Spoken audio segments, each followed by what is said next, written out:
Let me draw back the curtain a bit for anyone that's never been a reviewer of a video game. Personally, being excited about a title, playing it, then realizing you're gonna have to write a fairly negative review about it sucks. So many hours from so many creatives go into making a video game, and it's ultimately a massive achievement regardless. I always want to celebrate a game, not tear it down. That's why I'm particularly bummed about having to share my thoughts on Hirogami, an origami-inspired platformer, with you today. On paper, this is a game I truly thought I'd be into. An artsy indie? Check. A creative platformer? Double check. A distinct and exciting visual style? Would you look at that? A triple check. Sadly, my expectations just weren't met with this one. Let me be fair. Hirogami has a lot of good things going for it too. There are several cool and unique ideas mechanically. Clearly the art style is neat. There's a level of charm that manages to shine through from time to time. But at the end of the day, this wasn't a platformer for me, despite my love for the genre. Let me get you into the fold and unwrap my full thoughts on Hirogami below. Pretty enough papercraft presentation. The clear thing that stands out most about Hirogami from first glance is the art direction. Every single thing in the world is crafted with paper in a traditional origami style. This extends to every character in the game, and some look really awesome. My favorite design was an enigmatic crane that would show up from time to time and ends up having a big role in the end. Throughout this beautiful world, you'll soon learn that an entity called the Blight has begun to infect everything. It's a generic enemy name for a generic type of danger we've seen in plenty of games, but it does well enough to get the point across too. Eventually, a larger, slightly more surprising big bad will reveal itself, which makes things a bit more interesting, though never especially so. You'll bump into a small collection of additional characters in the game's overworld between levels, as well as a handful of cute creatures to help as main objectives as well. There's a baby armadillo looking for his family, and a forlorn ape wife looking to bring her ape husband back from corruption caused by the Blight.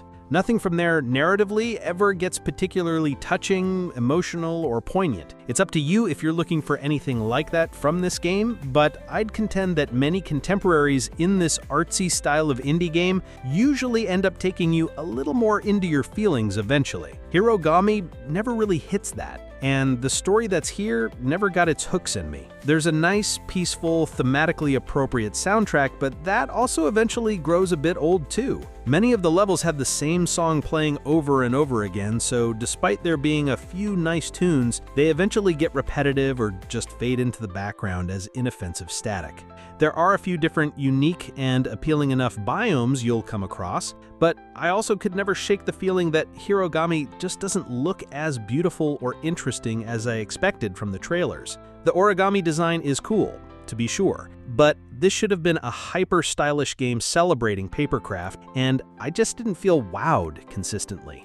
I'd also say that even on ultra settings on my PC, this game lacks a sharpness and clarity that you'd expect and hope for. Everything always looked just a little blurry, kind of hazy, and not as fun and vibrant as I think it could have. Performance-wise, I had a couple of instances with the game not respawning me properly after a death, forcing me to restart a level, or a camera that couldn't keep up with me now and then. I also had some definite screen tearing regularly. Still, performance overall here is fine for the most part, with screen tearing being the biggest issue that I think is actually notable. Creative but frustrating platforming. Primarily, Hirogami is a platformer that's broken up across 18 levels that will take 4 to 6 hours to complete, depending on how many tries everything takes you. There are also 6 challenges per level to strive for, like going completely hitless, beating a timer, and defeating a certain number of enemies. If you're looking to 100% this game, I'd imagine your playtime will double in total.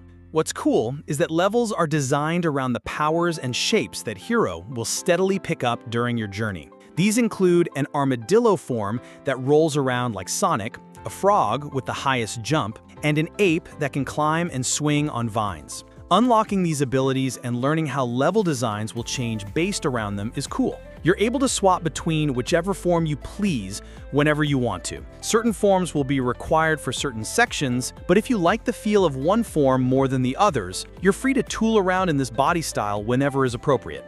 I found myself in frog form the most for the quicker speed and substantial leaping ability, then would just switch to whatever else I needed to traverse a specific section.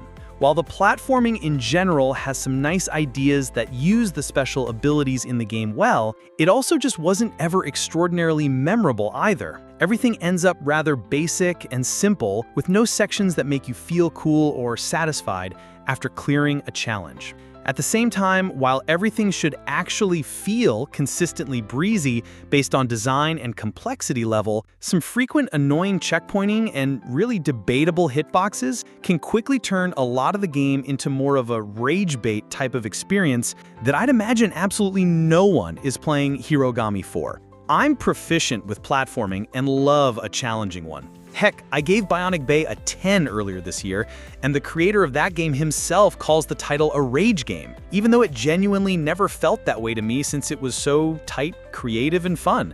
Hirogami's rage and frustration points almost always come down to what feels like questionable design, and I don't vibe with that.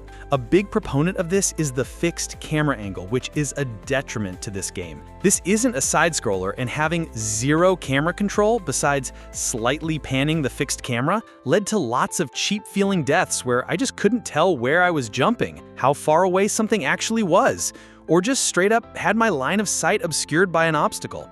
I don't want to overblow this issue, but it's a thing for sure. You eventually get a power where you can shoot a small tornado at fans in order to raise a platform. Due to the camera and weird depth perception, it was nearly comical at times trying to get my tornado to launch in the proper direction, which also led to some annoying deaths when this skill was based on some kind of timed puzzle. Every combat experience feels really repetitive way too early on.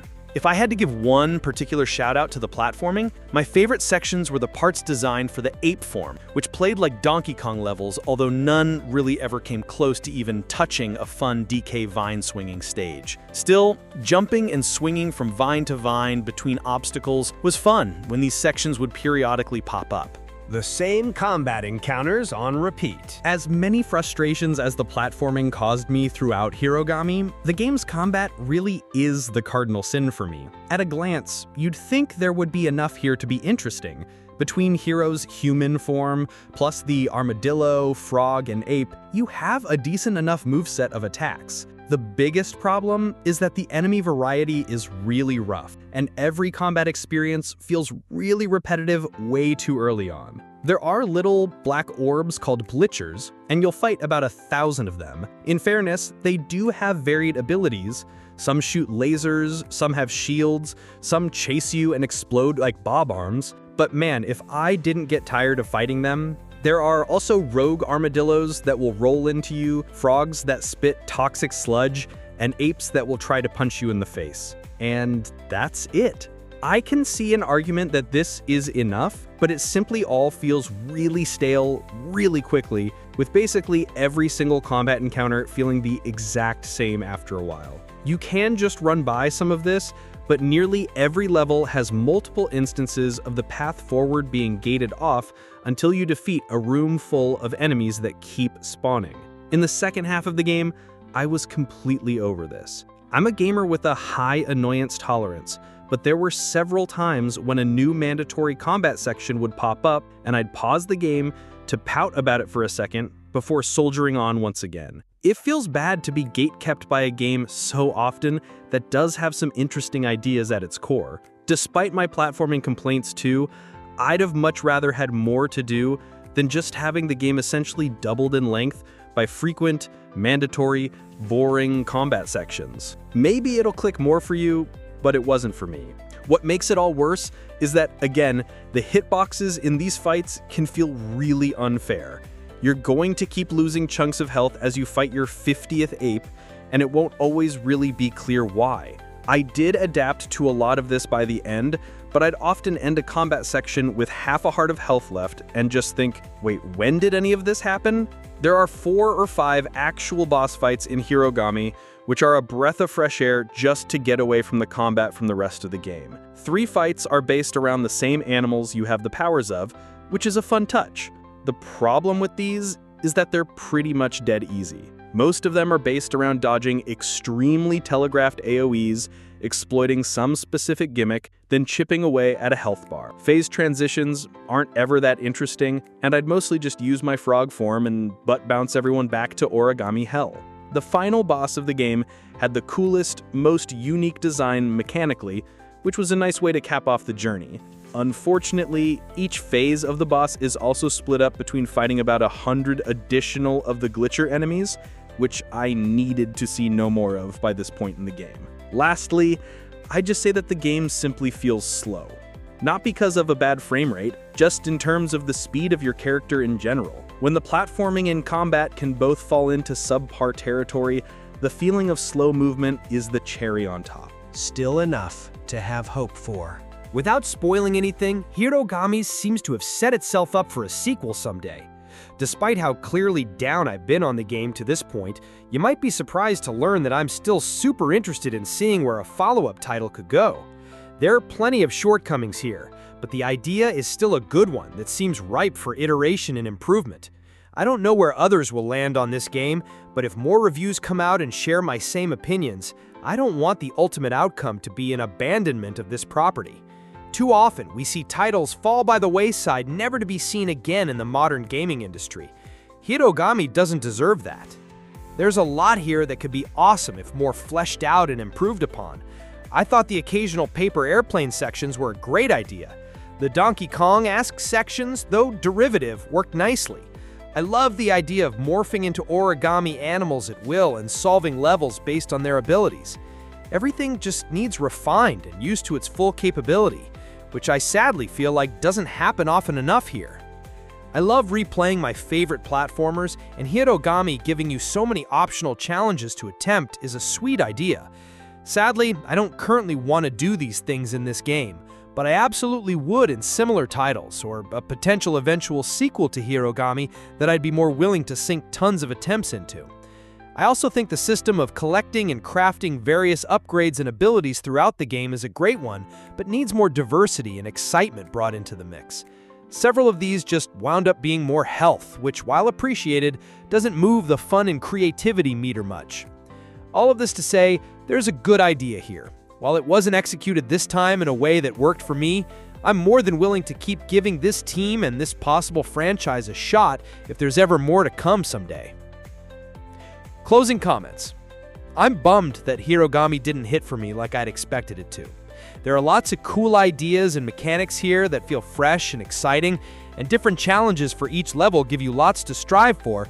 Unfortunately, the platforming eventually starts to feel frustrating due to bad checkpointing, questionable hitboxes, and ultimate lack of variety. Combat is frequent, repetitive, and ended up feeling like a chore.